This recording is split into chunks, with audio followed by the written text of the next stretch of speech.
I wasn't supposed to be home that night. That was the whole point. My flight from Atlanta landed 2 hours early and traffic on the way back was strangely light for a Wednesday evening. I had just wrapped up a brutally long sales pitch for one of our biggest clients, the kind that drains every ounce of energy but still leaves you buzzing. I thought it would be nice to come home a little early, maybe surprise Emma, grab takeout from that Thai place she loves, and spend a quiet night in. Normal married stuff. I wasn't expecting fireworks. I was just craving something familiar. Instead, I walked into something that made my skin crawl. The second I opened the front door, it hit me. That smell. Men's cologne, sharp, citrusy, expensive. The kind of scent that wraps around you and lingers long after its owner is gone. I stopped dead in the doorway. It wasn't my cologne, I wore something much lighter, woodsy. This was like a punch to the face. And that's when I noticed the silence. No music playing from her phone. No Netflix murmuring in the background. Just silence, too heavy for early evening. I stood there for a moment, keys still in hand, wondering if maybe I'd caught her in the middle of a nap. But even naps have life in them, a mug in the sink, a book left open on the couch, a faint hum from the dryer. This felt staged. I walked further in. The living room was clean, too clean. Like it had been tidied up in a hurry. The throw blanket was folded perfectly on the edge of the couch, the TV remote sitting precisely parallel to the coffee table's edge. I know how Emma lives. She's tidy, sure, but not neurotic. This was different. As I passed down the hallway, the scent got stronger. I paused outside the bedroom. The door was slightly ajar. A breeze drifted out carrying that same cologne on it. The bedroom window was open, something we almost never do unless it's the middle of spring. It was February. Cold. And the radiator was on. Why would the window be open? I stepped inside. The bed looked used. Not unmade, not slept in. Just disturbed. Like someone had sat down for a few minutes, maybe laid back and got up quickly. The covers were dented, the pillows slightly out of place. My side of the bed had a visible handprint in the comforter. And on the nightstand? A handkerchief. I stared at it like it was a dead animal. Clean. Pressed. With the initials TC stitched into the corner in fine blue thread. My stomach dropped. I picked it up slowly, turning it over in my hand. Who even uses handkerchiefs anymore? It looked like something out of a film noir. And it didn't belong to me, that much I knew. I felt a heat rise in my chest that had nothing to do with the radiator. 10 minutes passed. Maybe 15. I didn't move. I just sat on the edge of the bed and stared at that handkerchief like it might give me answers if I looked hard enough. Then I heard the front door. Her keys. Her voice. Light, upbeat. "Hey babe," she called out. "You're home." She rounded the hallway and saw me sitting there, handkerchief still in hand. For a split second, she froze just long enough for me to catch it. Then her smile returned, effortless and soft, like slipping into character. "Oh," she said. "You're back early." No mention of the object in my hand. No visible surprise. She was already 2 steps ahead, already calibrating her story. "The neighbor stopped by," she said. "Steve from next door. The power was flickering and I didn't know what to do, so he came over to check the breaker." That was it. That was her explanation. And here's the thing, it wasn't even a good lie. Steve? The guy who can barely fix his own mailbox? The same guy who once asked me how to restart his router? That Steve came over, unannounced, while I was gone, to fix the power, in February, during daylight hours, and then, what? Left his embroidered handkerchief like some sort of calling card? "Everything okay?" she asked, her voice calm, curious, too calm. Too curious.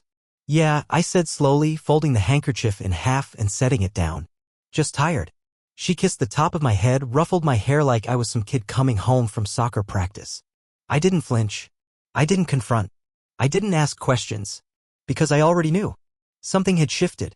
Something irreversible. That cologne was still in the air, and the truth was already in my lungs. I didn't need her to confirm it.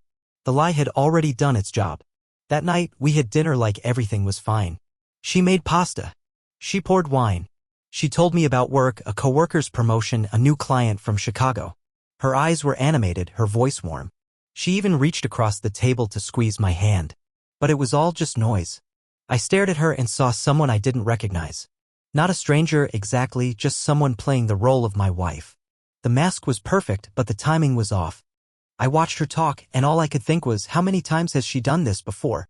How many nights have I sat across from her, oblivious, while she smiled through guilt? Later, I went to take a shower. I stood under the water longer than usual, my hands pressed to the tiles, trying to silence the thoughts screaming in my head. Who was TC? When did it start?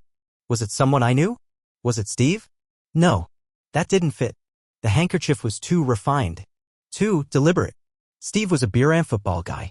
This felt more calculated. Back in the bedroom, the handkerchief was gone. I didn't ask her about it.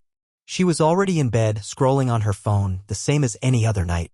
She smiled when I walked in, patted the space next to her, said, "Come here." I laid down beside her, pretending not to notice the faint trace of cologne still embedded in the sheets. I didn't sleep. I stared at the ceiling, hands on my chest, listening to her breathing, soft, even, untroubled. Like someone who had already rehearsed her lines and tucked the script neatly away. Like someone who had been living two lives for a while and had gotten good at it. I didn't say a word. But in that silence, a decision was made, not the kind you speak out loud or write down, but the kind that settles in your bones. This was no longer a question of if.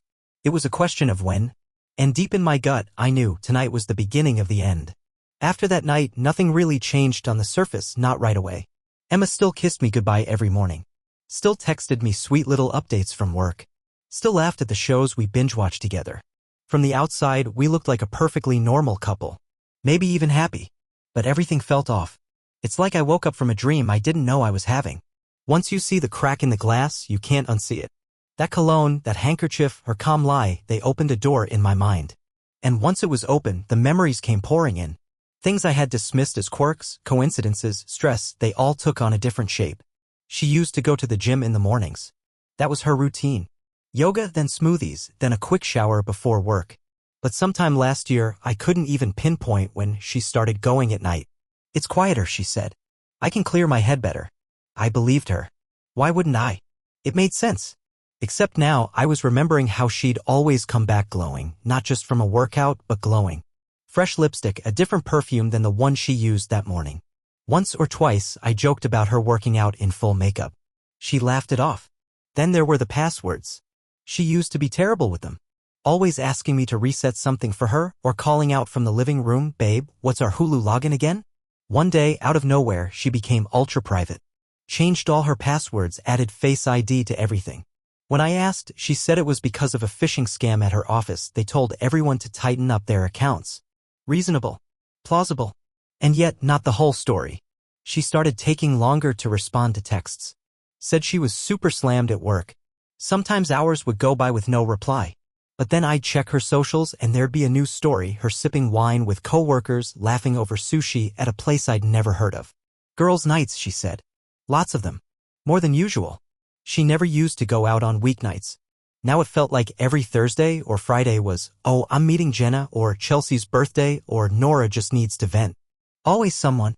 Always a reason. But I never heard those names before. Or if I did, they were background noise, friends of friends, vague office acquaintances. The biggest change, though, was how she talked. Or rather, how she didn't. Emma used to share everything. Her coworkers' drama, her boss's annoying habits, even the random dreams she had. She'd ramble while brushing her teeth, while making breakfast, while folding laundry. It was one of the things I loved most about her, the way she filled silence with these colorful, messy, human little stories. But lately? Nothing. She gave me bullet points. Work was fine. Meeting went long. You know how it is. Sometimes, when I pressed, she'd sigh and say, "It's just been a lot lately. I don't want to bore you." I'd nod and pretend I understood. But I was taking notes. Mentally at first, subtle things. When she left, what she said she was doing, how long she was gone. I started memorizing her outfits. Listening for the sound of her heels on the tile. Smelling her perfume when she came home. I don't even know when it started exactly, the habit of logging details like a detective. I just remember one night, she came home late from a networking event, and I noticed the curve of a wine stain on the inside of her blouse. Tiny. Hard to see unless you were looking. She didn't mention any drinks. She changed her shower routine, too. Always the second she got home, like clockwork. I used to joke about how she could lounge around in her work clothes until bedtime. Yeah? The door would shut within minutes. The water would run for 20. She'd emerge clean, calm, wearing cozy clothes, and ask if I wanted to order Thai. I wanted to believe nothing was wrong. I really did. I told myself she was just growing. Changing. Maybe stressed. Maybe bored. People evolve, I get that. But this didn't feel like growth. It felt like distance. A carefully constructed one. And the more I looked back, the more I saw. There was that time she left her phone in the kitchen while she ran to the store. It buzzed. Normally, I wouldn't have glanced, but the screen lit up with a name I didn't recognize.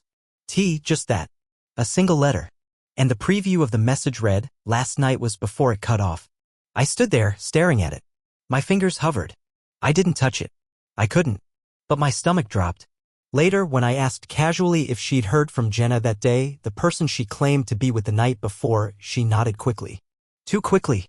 Yeah, she texted me earlier. Another lie? Or just bad memory? I started doing what I never thought I'd do. I checked her car. Looked at her glove box, her trunk. Nothing obvious. But one day I found an empty gift bag tucked under the passenger seat, black, gold ribbon handles, the kind boutiques use. No receipt. No tag. Just crumpled tissue paper inside. She told me she'd gotten a birthday gift for a coworker. Said she must have forgotten to bring the bag in. But she never mentioned a party. Never mentioned which coworker. Every time I found something, it felt like a breadcrumb. Too small to accuse her. Too suspicious to ignore. It was eating away at me. Quietly, methodically. We'd sit across from each other at dinner, and I'd wonder if she was thinking about someone else. We'd watch a movie, and I'd feel her pull away when I reached for her hand. We'd lie in bed, side by side, and I could hear her typing on her phone under the covers. She used to fall asleep on my shoulder. Now she turned away. I asked her one night gently if everything was okay between us. She blinked. Yeah. Of course. Why? I shrugged. I don't know. You just seem distant lately. She paused. Just tired. Work's been insane. I'm sorry if I've been off. I told her it was fine. That I understood. But the truth was I didn't. Because behind every excuse, every sigh, every tired smile, I saw something I couldn't unsee anymore, someone who was drifting further and further away from me. And maybe the worst part? She didn't even seem to notice. Suspicion is a poison. Once it's in your bloodstream, it touches everything. You start second-guessing smiles, wondering what every late text means. You can't stop. You notice the way someone glances at their phone, how fast they swipe a notification away, how quickly their expression resets when you walk into the room. That's where I was. Drowning in suspicion, clinging to a version of Emma I could no longer see clearly. My instincts were screaming, but I still wanted to be wrong. I still wanted her to be innocent. I still wanted the woman I married to come back into focus. But then I got the call that changed everything. It came on a Tuesday afternoon, around 4:30 p.m. I was still at work, sipping stale coffee and pretending to read through client notes. My phone buzzed. The name on the screen stopped me cold. Matt Collins. I hadn't talked to Matt in over a year. He was a former intern from my company, young guy, sharp, eager to please. I helped him land his first real job, a low-level security role at a resort hotel called Palmetto Shore, about 30 miles out of town. We stayed in touch for a while, but life moved on. So when I saw his name, I was already curious. When I answered and heard his voice, low, nervous, I knew something was off. "Hey Mark," he said. "Listen, I wasn't sure if I should call. But I think I saw your wife." The room seemed to shift around me. "What do you mean, you think?" He hesitated. "I was on duty last night. A couple checked in, the woman looked a lot like Emma. Same build. Same hair. I wouldn't have thought anything of it except the guy she was with. Didn't seem like her brother." My stomach flipped. "Did you talk to her?" "No. I was at the desk when they came in." She kept her head low. "They didn't use real names, the reservation was under T. Carter. But later I checked the payment records. The card on file? It had Emma's name. Same billing address as yours." I couldn't breathe. "Are you sure? I wouldn't be calling if I wasn't." My hands were shaking. I didn't know whether to thank him or throw up. "Do you have access to the cameras?" Another pause. "Technically, I'm not supposed to share anything. But I can send you a still image. Just don't say where you got it." "Matt," I said, my voice low, "please, I need to know." An hour later, I sat in my car, parked in the lot behind a gas station, staring at my phone. The image he sent wasn't grainy. It wasn't blurry. It was clear. Emma, standing in the hotel lobby, wearing the blue trench coat I bought her last Christmas, laughing at something the man beside her said. He was maybe early 30s, clean cut, navy suit, confident smile. His hand hovered casually near the small of her back.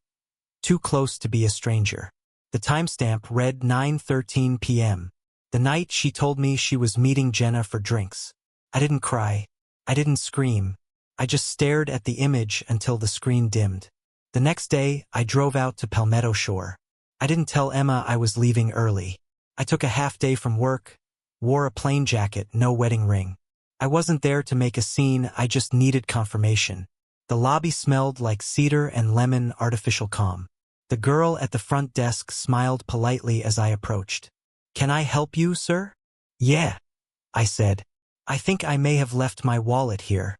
My wife and I stayed earlier this week." She checked in, might have used her card. "Could you check the guest list?" She nodded. "Do you know the reservation name?" I hesitated. "Maybe under Carter. Or Thompson. I'm not sure what she used." She scrolled through her screen, then glanced up. "We had a Carter check-in Monday night. Room 408. I can call housekeeping." "Actually," I interrupted. "Was that paid with a Chase Sapphire card ending in 42? She looked down. "Yes, that's the one." I smiled politely, heart hammering in my chest. "That's it. Thank you." She handed me a clipboard and asked me to leave my number in case they found anything. I jotted down fake contact info and left before my knees gave out. Outside, the sky was overcast, the parking lot quiet. I sat in my car, staring at the dashboard, willing myself not to explode. It wasn't a theory anymore. It wasn't a fear or a gut feeling. It was real. She had booked a hotel under a fake name, paid with our card, met a man in a blue suit and smiled at him like she used to smile at me. I didn't drive home right away. I pulled into a lakefront park and just sat there, watching the water, my thoughts like waves crashing in my skull. What hurt most wasn't the cheating, not even the lies. It was that I hadn't even crossed her mind. She used our card, our billing address. She didn't care if I found out. Or maybe she thought I never would. Either way, she wasn't afraid. She wasn't protecting me. She wasn't protecting us. She was already gone. That night, I came home and didn't say a word. She greeted me like nothing happened. She asked how my day was. Said her meeting went long and Jenna bailed halfway through. So she just ended up walking around the shops alone. I stared at her, trying to picture the version of her that once told me everything, down to the silly thing her coworker wore to lunch. Now, all I saw was someone acting. "Everything okay?" she asked, raising an eyebrow. I smiled. "Yeah, just tired." And just like that, we were back in the performance. But something inside me had changed. I had proof now. I had clarity. I knew who she really was, or at least who she'd become. And I knew what I had to do next. I didn't confront her. Not yet. After seeing the hotel footage, after hearing Matt confirm it was her card and her name on the guest log, I thought the rage would come. But it didn't. There was no explosion, no dramatic yelling, no broken dishes. Just a cold, still quiet inside me. The truth wasn't loud, it was empty. That night, I lay next to her in bed, staring at the ceiling while she scrolled through her phone like nothing had happened.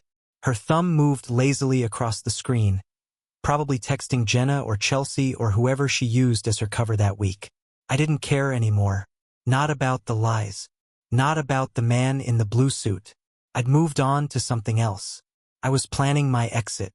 The next morning, I got up early, made coffee, and texted Jason, my old college roommate turned attorney. We hadn't spoken in a while, but I knew he specialized in family law. I kept the message simple. Need to talk. It's personal. He called me that afternoon. When I told him what was happening, there was a pause on the other end. Not surprise, more like disappointment. "You sure?" he asked. "Positive." "Okay," he said, his voice shifting into something colder, more professional. "First thing we do is gather. Financials, comms, evidence. Get everything organized. No sudden moves. You play calm until we've got the advantage." I didn't like thinking of it that way. Advantage. But I understood. Emma wasn't just cheating. She was hiding, maneuvering. If I wasn't smart, I'd be the one left holding the bag. So I got to work. I printed out our bank statements, highlighting anything that looked suspicious. Restaurant charges that didn't match her alibis. Hotel bookings. Online orders from boutique stores she never mentioned. I started taking **TS of her calendar when she left her laptop open. Little things she thought I wouldn't notice. Strategy meeting, team dinner, yoga with Lexi. Every one of them got logged. I bought a second phone. A cheap burner I kept in the garage. I used it to take photos of receipts, to record little voice memos when I needed to remember something. I didn't trust my own memory anymore. Not after how easily she'd fooled me for so long. Every day felt like a performance. I kiss her on the cheek in the morning. Ask her how her day was. Pretend I didn't know that just days ago. She was laughing with another man in a hotel lobby 30 miles from home. And then something unexpected happened. Jenna called me. Yes, that Jenna. The friend Emma always name-dropped when she needed to cover her tracks. The one she was supposedly with the night of the hotel. I didn't recognize the number, but when I answered and heard the voice on the other end say, "Hey, Mark, it's Jenna.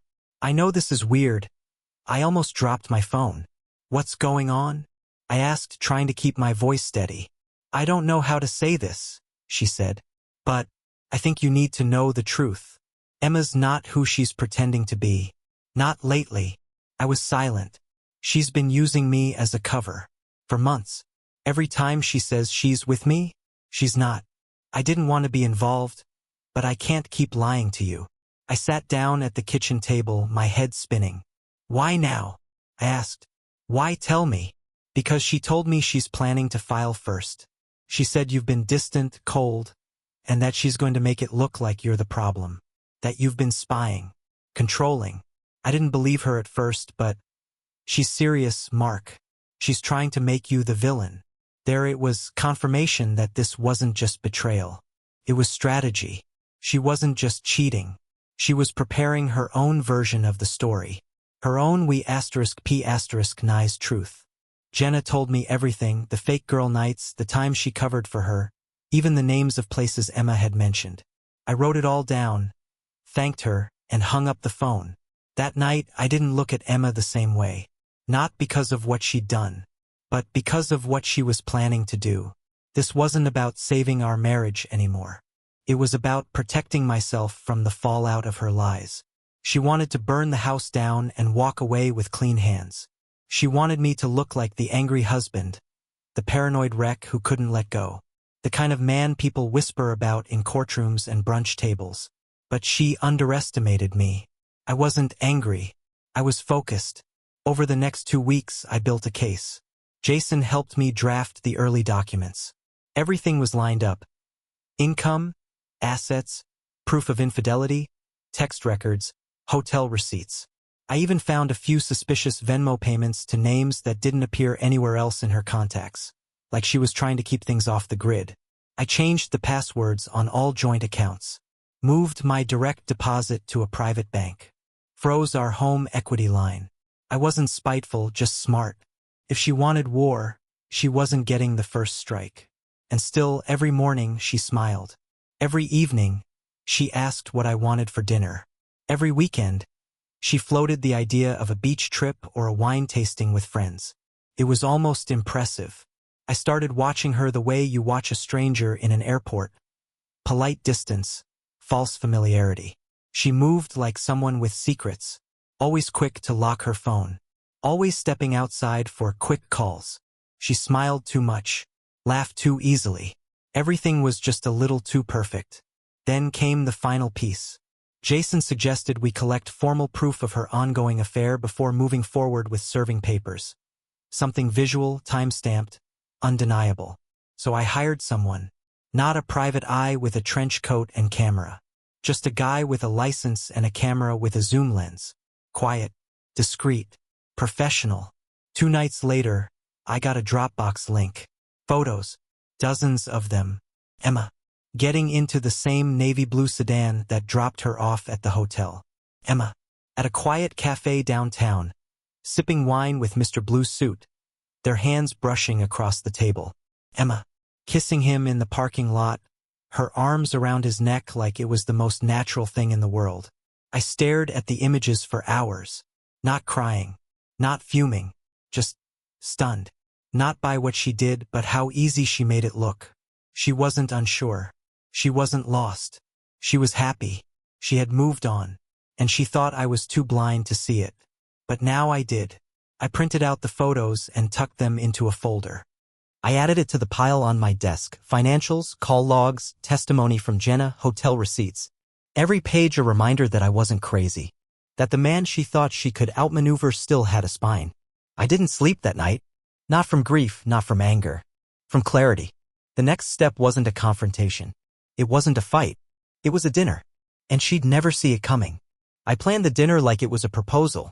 Every detail had to feel authentic, just sentimental enough to disarm her, not so over the top that it felt suspicious. I picked the restaurant where we used to celebrate her birthday, this cozy little place with dim lighting, white tablecloths, and live piano on weekends. The kind of spot where memory hangs in the walls. Nostalgic. Safe. I called ahead and asked for our old table, the one in the corner by the window, half hidden behind a column. They still had our reservation history on file. I even requested the same wine we ordered for our 5th anniversary. The server said, "Of course, sir," like I was planning something sweet. And in a way, I was. Just not for the reasons they thought. I didn't tell her much. Just said, "Hey, I made a reservation for Saturday night. Let's go out. Just the two of us." She looked surprised, then suspicious, then softened. Like maybe she thought I was trying to win her back. Or maybe she thought her little game had worked and I was crawling toward her again, trying to fix what she'd broken. That's the thing about people who lie well, they assume they're always one step ahead. She dressed for control. I'll never forget what she wore: a pearl necklace I hadn't seen in months, a satin blouse tucked into a high-waisted skirt, and the same perfume she used to reserve for formal events, the kind with gardenia and that faint powdery finish. It was deliberate. She was dressing for a story she thought she still controlled. On the drive over, she smiled like we were fine. She talked about a new restaurant that opened near her office, how she wanted to try Pilates again, and how maybe we should book a cabin in the mountains this spring to reset. I nodded at all the right times. Laughed once or twice. I even put my hand on hers at a red light, watched her glance at me like she was reading a script in her head. When we arrived, the hostess greeted us with a knowing smile. "Back again," she said warmly. Table by the window, just like before. Emma beamed, soaking in the nostalgia. The pianist was playing something soft and familiar, maybe Debussy. The table had a tiny candle flickering between us, like the flame was trying to remember how to stay alive. We ordered wine. The same wine. She swirled her glass like she was in a movie. Halfway through the main course, seared salmon for her, steak for me, she set down her fork and looked up, her expression calm. Studied. Almost too calm. "I've been thinking," she said, and I knew something was coming. "I want to talk about us." I nodded. "Okay." She looked down, traced the rim of her glass, then met my eyes. "I think I need some space. To figure out who I am again. I've been feeling lost." She paused. Gave me a second to absorb the weight of her words. "I don't want to hurt you," she said softly. "But I've thought this through. I think we should separate, at least for now. It's not about anyone else. I just need time. I need to find myself again." There it was. Her exit line. Delivered with all the rehearsed tenderness of a therapist-guided monologue. I wanted to laugh. Or maybe cry. But instead, I nodded again and reached for my napkin. "I understand," I said. "Actually, that makes sense." She blinked. Like she hadn't expected agreement. Not so easily. Not so soon. And that's when I raised my hand. A man in a suit walked toward our table, not a server, not a manager. Mid-30s, clean-cut, with a sleek black folder under one arm. He stopped at the edge of our table and turned to her. "Emma Carter?" he asked. She stiffened. "Yes." He reached into the folder and pulled out a sealed envelope. "You've been served," he said simply. "Please sign here to confirm delivery." Her face lost color like a drain had opened beneath her. The man handed me a pen. I signed, nodded, and he walked away, silent as he came. Emma stared at the envelope like it was radioactive. Her hand hovered above it, then slowly pulled the flap open. Her eyes flicked across the first page. Then the second. Then the photos. And that's when I saw it, not guilt, not regret. Shock. The kind of shock that only comes when someone realizes the story they wrote for themselves is over. And someone else is holding the pen now. Inside the envelope were printed copies of everything: the hotel booking under the alias, her credit card transaction, timestamped surveillance stills of her walking in and out of Palmetto Shore, *** TS of her Venmo history, testimony from Jenna confirming Emma had used her as a cover. And on top, a letter from my attorney formally requesting her cooperation in the divorce process, citing infidelity, breach of trust, and financial misuse of joint assets. She didn't speak for a full minute. The pianist kept playing. People kept eating around us like nothing had happened. "Mark," she finally whispered. Her voice cracked. I didn't answer. Mark, she said again. Louder now, her breathing uneven. What is this? I picked up my wine glass and took a sip. This is me, I said quietly, finding myself. She opened her mouth, but no sound came out. Her hands were shaking. She clutched the folder like it might vanish if she held it tight enough. You lied, I said, keeping my voice low. You cheated. And you thought I wouldn't see it. Worse, you thought I wouldn't do anything about it. Tears welled in her eyes, but she didn't let them fall. Not yet. I didn't mean to, she started. Yes, you did, I said. You meant to lie. You meant to sneak around. You meant to gaslight me. What you didn't mean was to get caught. I leaned back in my chair, the weight lifting off my chest for the first time in months. You planned to leave. That's what tonight was, right? One last chance to control the narrative. But that's done now. I'm done. She looked around the restaurant like it might offer her a way out, a reset button, an ally, something. But no one was watching. No one saw the collapse. No one knew that the couple in the corner was unraveling quietly, precisely like a pulled thread from a favorite sweater. She stood up slowly, smoothing her skirt, blinking hard. Can we talk about this at home? She said.